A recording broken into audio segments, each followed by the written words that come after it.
Admiral Dae-ho Kim stood in the main control room of Earth's Space Defense Center. His eyes were fixed on the big screen in front of him. The message that everyone had been waiting for was finally here. After years of sending signals into space, aliens had answered. "Sir, the transmission is coming from just beyond Mars orbit," said Captain Jun Park. His voice was steady, but his hands shook slightly. "It's real this time." Dae-ho nodded. "Put it through." The screen flickered. Then a figure appeared. It wasn't human. The alien had skin that looked like crystal and reflected light in many colors. It stood tall, with 4 arms and a head that was too large for its body. Its eyes were black and seemed to see everything. "People of Earth," the alien said in perfect English, "I am Grand Arbiter Vexus of the Galactic Council. We have watched your kind for many years. You have now reached a level of technology that we can no longer ignore." The room was silent. 20 of Earth's top military and science leaders stared at the screen. No one dared to speak. "There are 327 species in our council," Vexus continued. "Some joined willingly. Others needed convincing." The alien's mouth moved in what might have been a smile. "You are now invited to join us." Science Officer Ji-Soo Lee typed quickly on her tablet. "Admiral," she whispered, "their ship is massive. At least 3 kilometers long. Our scans show weapons we can't even understand." Dae-ho raised his hand to signal her to be quiet. "As is our custom," Vexus said, "we will send an assessment team to your planet.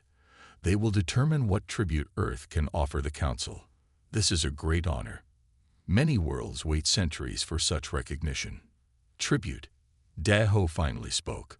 "We are not seeking to pay tribute to anyone. We hoped for peaceful exchange of knowledge and—" The alien made a sound like glass breaking.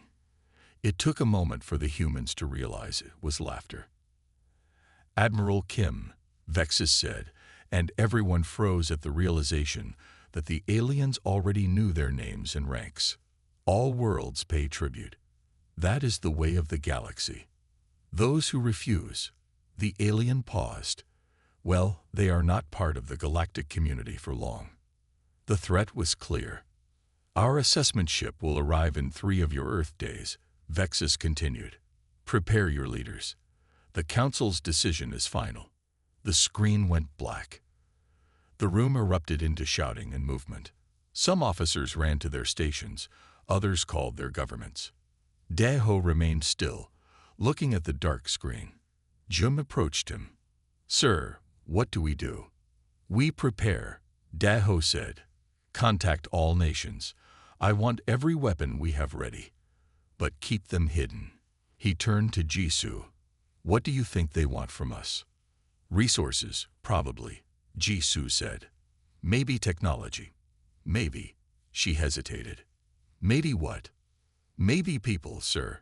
In galactic history, advanced species often took members of less advanced ones for study, or for work." Dae-ho's face hardened. "Not from Earth. They won't." As he walked out of the room to brief world leaders, his mind was already planning. The aliens clearly expected Earth to bow down in fear. They thought humans would be easy to control. They were about to learn how wrong they were. 3 days after the message, the sky over every major city on Earth lit up. The Council's assessment ship had arrived. It was huge, 5 times bigger than the largest human spaceship. It hung in the sky like a metal moon, dark and threatening. Dr. Yunho Choi watched from the roof of his lab in Seoul. As Earth's top expert on alien life, he had been working day and night since the first message. But nothing had prepared him for this. "It's scanning us," said his assistant, pointing to the readings on her tablet. "The whole planet. All at once." Yunho nodded. "They're looking at everything. Our cities, our oceans, our people." Inside the emergency meeting room of the United Earth Defense Council, screens showed the alien ship from different angles. Leaders from every country sat around a large table, their faces tight with worry. Admiral Dae-ho Kim pointed to a map showing the ship's path. "They've been in orbit for 6 hours. Their scanners have covered 70% of Earth's surface. What are they looking for? Asked the president of the African Union. Everything, replied Daho.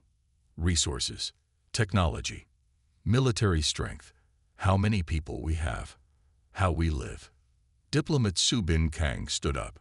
She was known for her calm mind in hard situations. We need to meet them, she said. Talk to them. Find out what they want before we decide what to do. The room fell quiet. Then the President of the United States nodded. Su Bin is right. We send a small team. Try to learn more. Across the world, people looked up at the alien ship with fear and wonder. Some prayed. Some hid. Some prepared to fight. But most just waited. In a secret room under Seoul, intelligence analyst Ta Wu Wang sat surrounded by screens.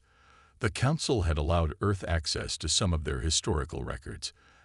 A gesture of goodwill, they said. But Ta Wu was finding things in those records that worried him.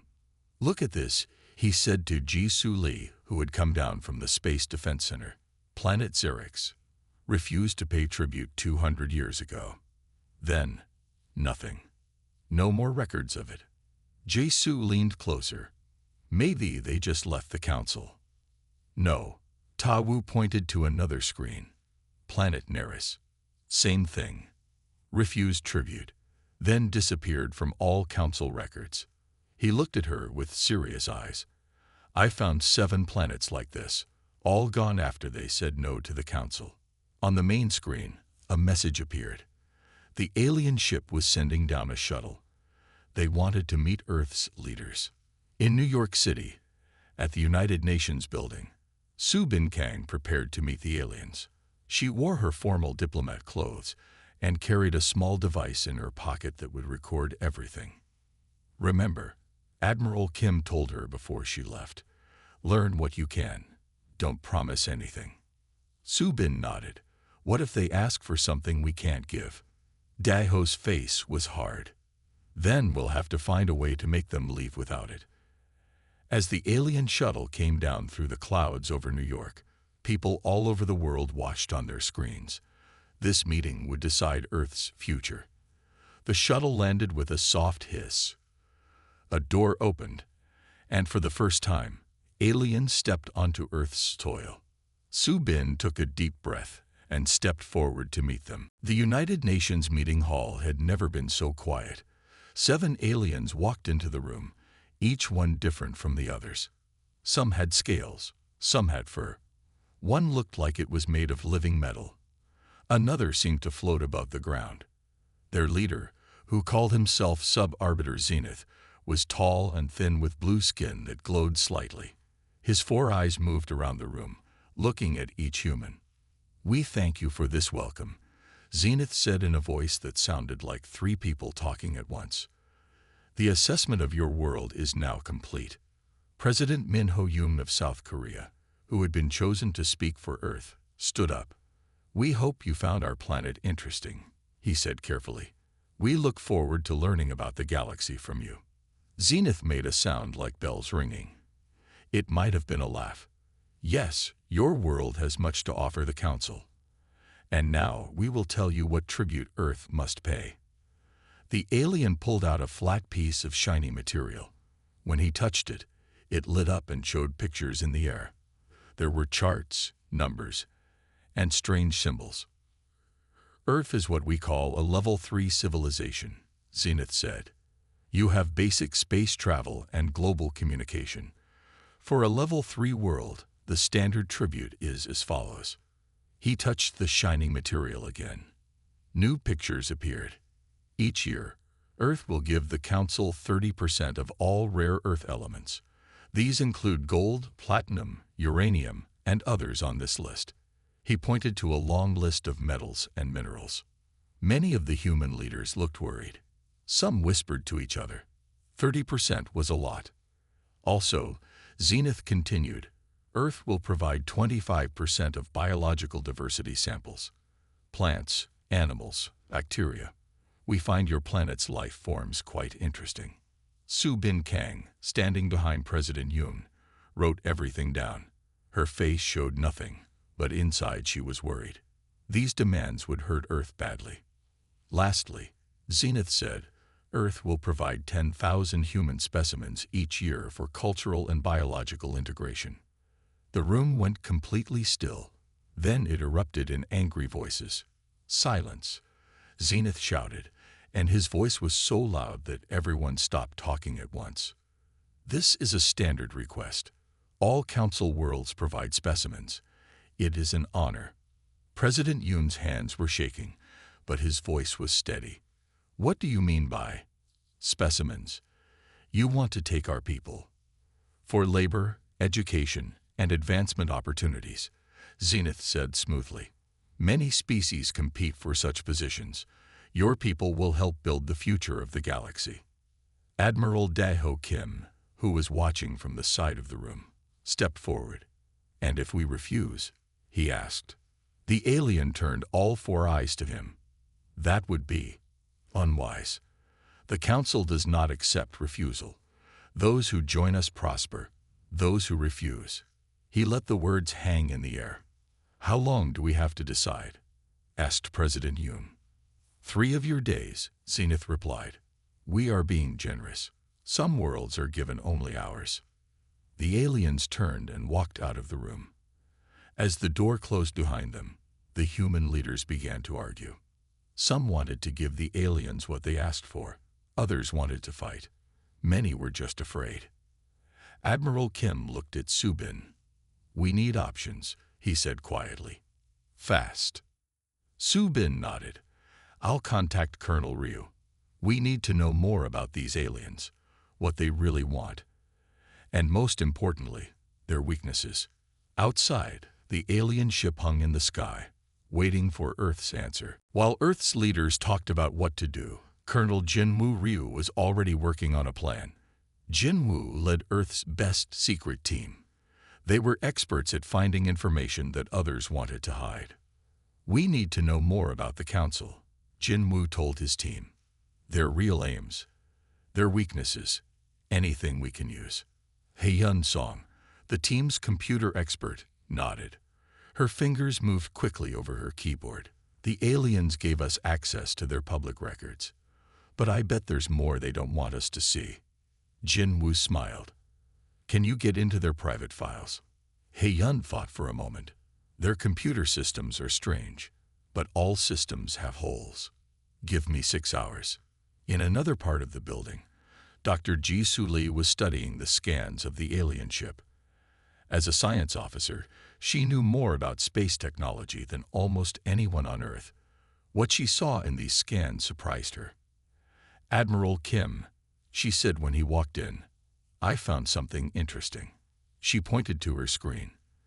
Their ship is advanced, yes, but not as advanced as they want us to think. Dae-ho looked closer. What do you mean?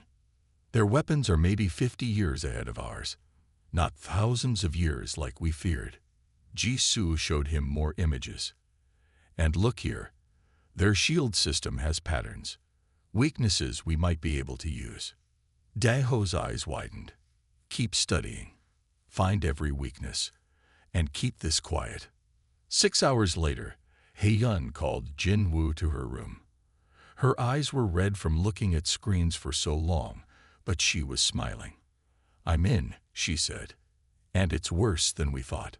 She showed Jinwoo what she had found. The specimens the Council wanted weren't just for work. They were slaves, taken from their homes and never allowed to return, forced to work in mines and factories across the galaxy. And that's not all, Hae-yun said. She clicked to another page. Once a planet starts paying tribute, the Council always asks for more. More materials, more people, until the planet has almost nothing left. Jinwoo's face grew dark. What about planets that fight back? Has anyone ever refused? 3 civilizations in recorded history, Hae-yun said. All 3 were made examples of. The Council calls it planetary pacification. They destroyed all major cities from orbit. Billions of people died. Jinwoo was quiet for a long time. Then he said, send all of this to Admiral Kim and President Yoon. Now, Meanwhile, Ta Wu Wang had made his own discovery. In the Council's history files, he found references to a group called the Viridian Alliance, worlds that had secretly banded together against the Council. The Council thought they had destroyed this alliance long ago. But To Wu found hints that it still existed, hidden in the far parts of the galaxy. In the main meeting room, Earth's leaders were still arguing. Some wanted to pay the tribute and hope for the best. Others wanted to fight, even if it meant many would die. Then Admiral Kim walked in with Ji Su, Jin Wu, and He Yun. "We have new information," he said. His voice was strong and clear. All eyes turned to him. "The Council is not as powerful as they want us to believe, and they're not telling us the truth about what happens to the people they take." One by one, his team shared what they had learned. When they finished, the room was silent. Then President Yoon spoke. "So we have a choice. Become slaves slowly or risk everything for freedom." Daho nodded. "But now we know something important." He looked around the room. "We might actually have a chance to win." The United Nations building stayed lit all night. Inside, leaders from every country on Earth argued, planned, and worried. They had less than 2 days left to give the Council an answer. "If we say no, they might destroy our major cities," said the French president. "Billions could die. And if we say yes, they'll take our people as slaves and strip our planet bare," replied the Nigerian leader. "We'll die slowly instead of quickly." President Min Ho-yoon looked tired. He had not slept in 2 days. "We need better options," he said. Su Bin Kang stood up. "What if we pretend to agree, but secretly prepare to fight? Buy ourselves time." "They'll know," said another leader. "Their scans can probably detect any military buildup." The arguments went around and around. Pay tribute and become slaves. Fight and risk destruction. There seemed to be no good choice. Then a quiet voice spoke from the back of the room. It was Young Ho Park, head of Global Strategic Resources. He rarely spoke at these meetings. "There's something you should know," he said. All heads turned toward him. "Certain countries have been developing secret technology. Technology the aliens don't know about." Murmurs spread through the room. Young Ho touched a small device on his wrist. A hidden door in the wall opened. 2 guards wheeled in a large metal box. "After we found the first alien signals 20 years ago, some of us prepared for the worst," Young Ho explained. "We kept it secret, even from other countries." He opened the box. Inside was a strange weapon, unlike anything most of them had seen. "This can disrupt their shield patterns," Young Ho said. "We've been studying alien technology from crashed scout ships for years, ships the public never knew about." Admiral Kim stepped forward. "And that's not all. Ji Su, tell them what you found."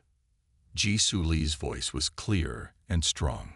"Their communication system has a flaw. We can block their signals to each other, and their weapons, while powerful, are not unstoppable." "We've also found this," said Jin Woo Ryu. He showed them a star map. "If this information is correct, the Viridian Alliance still exists. Other worlds fighting against the Council. We might have allies." The room grew quiet as the leaders took in this new information. "How many of these weapons do we have?" asked the Canadian Prime Minister. "Not enough," Young Ho admitted. "But now that we're sharing information, we can make more. All nations working together." President Yoon looked around the room. "We need to decide. Do we fight for our freedom, knowing what it might cost? Or do we submit? What about a third option?" Su Bin suggested. Everyone looked at her.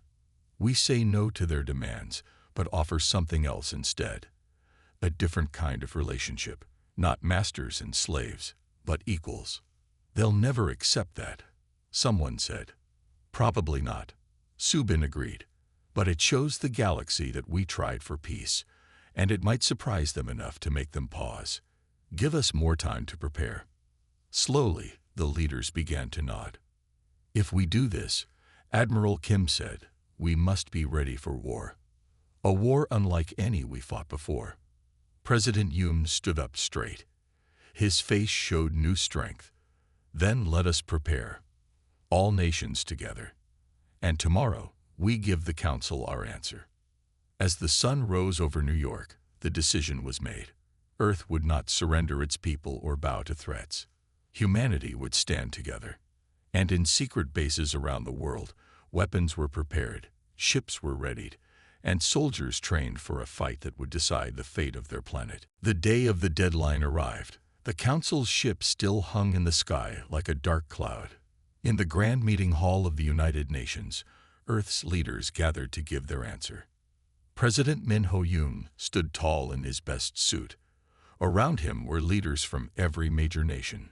Behind them stood Admiral Dae-ho Kim, Colonel Jin Woo-ryu, and military commanders from dozens of countries. All wore their formal uniforms with bright medals. The room was set up to show Earth's unity and strength. Flags from all nations lined the walls. Guards in sharp uniforms stood at attention.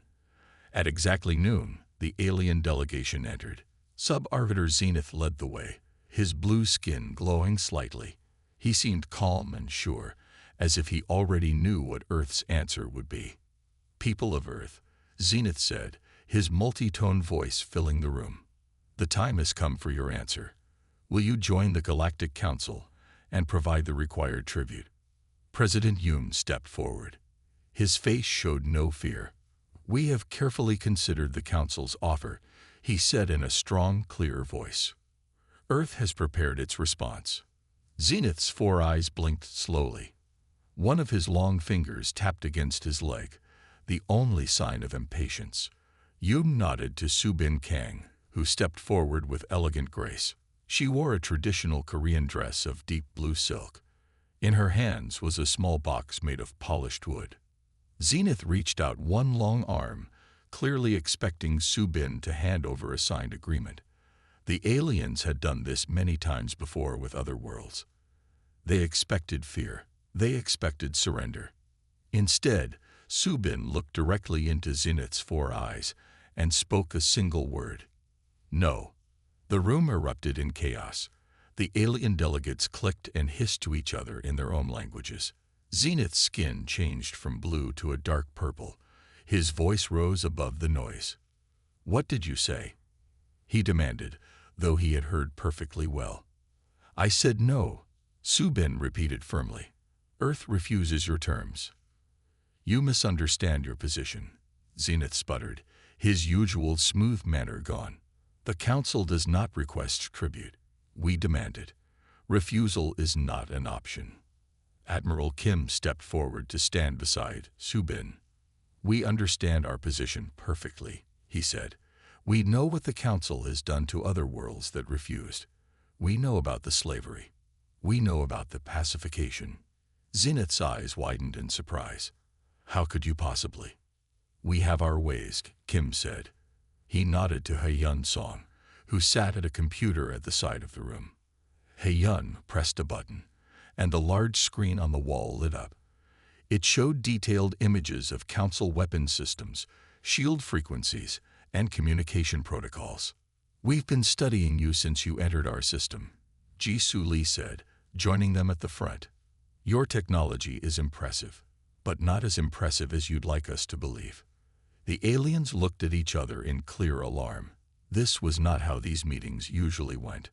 "Earth will not surrender its people or its resources," President Yoon announced, his voice ringing with authority. "But we offer an alternative." Subin opened the wooden box she held. Inside was a document written in both human languages and the Council's standard galactic script. "We propose a treaty of mutual respect and equal exchange," she said. "Trade, not tribute. Partnership, not submission." Zenith's face showed an emotion the humans had not seen before. It looked very much like fear. Sub-Arbiter Zenith's purple skin darkened even more. His 4 eyes narrowed to slits. When he spoke, his voice was cold and sharp. "You have made a grave mistake," he said. "The Council has ruled the galaxy for 10,000 years. Worlds that refuse us do not survive." Admiral Dae-ho Kim stepped forward. "We know about the worlds you destroyed. The people you enslaved. The resources you stole. Zenith looked shocked. How could you possibly know these things? You are a level 3 civilization. You have no access to council records beyond what we gave you. He-Yun Song smiled from her seat at the computer. Your security systems aren't as good as you think. On the big screen, more images appeared. Maps of council space. Lists of tribute worlds. Records of pacification missions. We know about your internal power struggles. Admiral Kim continued. How the older council races take more than their share. How newer members are treated poorly. Zenith turned to his fellow aliens and spoke rapidly in their language. Their reaction told the humans that Kim's words had hit a nerve. You're bluffing, Zenith said, turning back to the humans. You could not possibly understand our technology well enough to do this. Ji-Su Lee pressed a button on her tablet. Suddenly, all the communication devices the aliens carried went dead. Their translators stopped working. The small shields they wore as personal protection flickered and died. Panic showed clearly on their alien faces. Just a simple blocking signal, Ji-Su explained. Based on the flaw in your communication systems. One of the other aliens leaned close to Zenith and whispered something. Zenith's color changed again, this time to a pale blue that seemed to indicate alarm. Impossible, he whispered. Ta-Wu Wang stepped forward with a star map in his hands. We've also made contact with the Viridian Alliance, he said. The resistance movement you thought you destroyed 300 years ago. For the first time, Zenith looked truly afraid. They're very interested to learn that Earth has found weaknesses in council technology. Ta-Wu continued. They've been fighting you in secret for centuries. Now they won't have to hide anymore. President Yoon raised his hand, and everyone fell silent. We don't want war, he said, but we will not become slaves. We will not give up our people. We offer you one last chance for peace. Zenith seemed to struggle to regain his composure. You don't understand what you're doing, he said. The council will send warships. Hundreds of them. Your planet will be destroyed. Perhaps, Admiral Kim said, but not before we share everything we've learned with every world in the galaxy. How many tribute worlds will rise up when they learn the truth? How many will join the Viridian Alliance? Su Bin Kang held out the treaty again. This is our offer. Equal trade. Mutual respect. Take it to your leaders. Zenith stared at the document, but did not take it. You have made an enemy today, he said. The council does not forgive. Then we'll face the consequences together, President Yoon said. All of humanity united. Zenith stepped back. You have 1 day to reconsider. After that, the council will respond with force. The aliens turned and left the room. As soon as they were gone, the tension broke. Some leaders hugged each other. Others sat down, looking worried. Will they really send warships? Someone asked. Admiral Kim nodded. They will. But now they know we're not as helpless as they thought. And that changes everything. Far above Earth, the council ship prepared to send an emergency message to the council homeworld. But unknown to them, He-Yun Song was already blocking their signal. Earth had more time than the aliens realized. Time to prepare. Time to reach out to the Viridian Alliance. For the first time in council history, a level 3 world had said no, and backed it up with knowledge and power the council never expected them to have. 3 days after Earth said no, the news had spread across the galaxy. The council tried to keep it secret, but they could not stop all communication. The story of the small blue planet that stood up to the mighty council traveled fast. On 12 different worlds, people began to question their rulers. If Earth could say no, why couldn't they? The council was angry. They sent 3 large warships to Earth. The ships appeared suddenly in orbit, their weapons ready to fire. Surrender now, came the message from the lead ship, or we will destroy your cities one by one. But Earth was ready. Hidden bases around the world activated. Secret ships rose from under the oceans and from hidden mountain hangars. Earth had prepared for this day for longer than the council knew. Admiral Daeho Kim stood on the bridge of humanity's flagship, the Guardian. It was Earth's largest space vessel, built in secret over 20 years. "All ships report ready, sir," said Captain Jun Park. Daeho nodded. "Begin Operation Freedom." 100 Earth ships moved into position.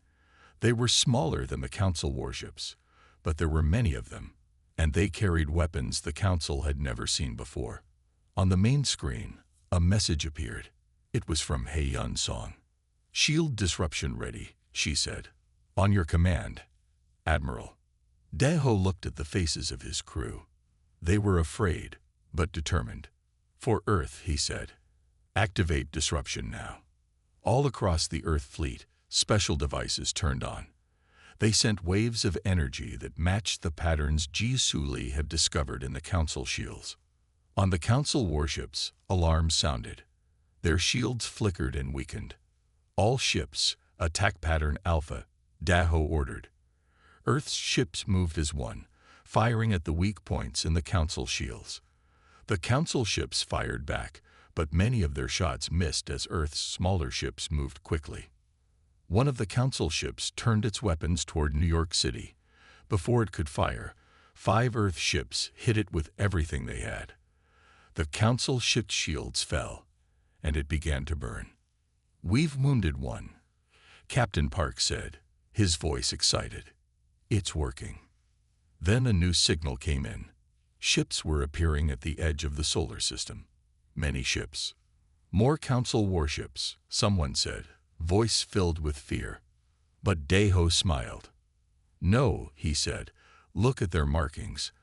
The new ships had symbols that matched the star map Tawu had found. "This is Admiral Vex of the Viridian Alliance," came a voice over the radio. "We received your message, Earth. We stand with you against the Council." The Alliance ships joined the battle. Together, they surrounded the 2 remaining Council warships. "Surrender," Daeho told the Council ships. "You are outmatched." For a long moment, nothing happened. Then the Council ships powered down their weapons. On Earth, President Yoon addressed the world on an open channel that reached across the galaxy. "Today marks a new beginning. Earth will not surrender its people or its resources, but we offer something more valuable. Partnership, equal exchange, knowledge freely given and received." As the Council ships were escorted away by the Viridian Alliance, Admiral Kim looked out at the stars. "Do you think they believed we were helpless?" asked Captain Park. "A common mistake," replied Kim, "underestimating those you intend to conquer." Across the galaxy, the news spread like wildfire. The Council's power was breaking. One by one, worlds began to stand up and say the same word Earth had said. No. It had taken just one brave world to change everything. One planet that refused to bow down. One simple word that started a revolution. Earth's defiance had begun a new age for the galaxy. An age of freedom. An age of equality. And it all started with humanity's one-word answer to the Council's tribute demand. The word that stunned the galaxy. No. Asterisk and asterisk.